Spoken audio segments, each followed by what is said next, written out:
semuanya, perkenalkan nama aku Eli Elvina. Nah, di sini aku akan membahas materi tentang pasar modal. Slide pertama yang akan kita bahas yaitu tentang pengertian pasar modal. Nah, apa itu pasar modal? Pasar modal adalah tempat atau sarana untuk melakukan transaksi jual beli instrumen keuangan yang melibatkan berbagai jenis aset keuangan yang diterbitkan oleh perusahaan dan pemerintah. Untuk selanjutnya yaitu jenis-jenis pasar modal. Nah, di sini ada 3 pasar, yaitu ada pasar primer, pasar sekunder, dan bursa paralel. Untuk yang pasar primer sendiri yaitu pasar di mana sekuritas atau saham, obligasi, dan lain-lain itu dijual untuk pertama kalinya oleh penerbit kepada investor. Nah, untuk yang pasar sekunder yaitu pasar di mana sekuritas yang sudah diterbitkan diperdagangkan antara investor. Dan untuk yang bursa paralel itu adalah pasar di mana sekuritas diperdagangkan di luar bursa resmi atau pasar resminya. Selanjutnya yaitu manfaat tentang pasar modal.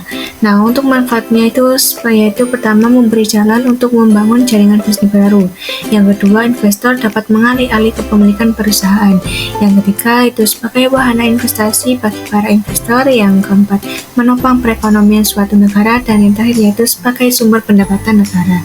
Itu merupakan manfaat dari pasar modal. Untuk tujuannya sendiri tentang pasar modal yaitu memberikan peluang kepada masyarakat untuk mengambil peran dan pertumbuhan dalam ekonomi.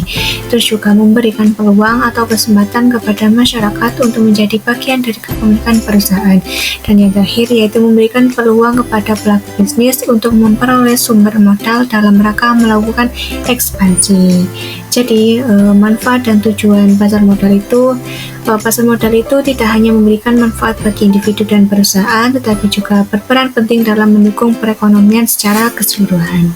Nah, ini untuk fungsi pasar modalnya. Jadi untuk inti dari fungsi pasar modal ini, pasar modal itu berperan penting dalam mendukung kegiatan ekonomi dan memberikan peluang bagi investor serta perusahaannya. Nah, ini mungkin contoh dari pasar modalnya, itu ada London Stock, Japan Stock, dan Shanghai, Hong Kong, dan lain-lainnya.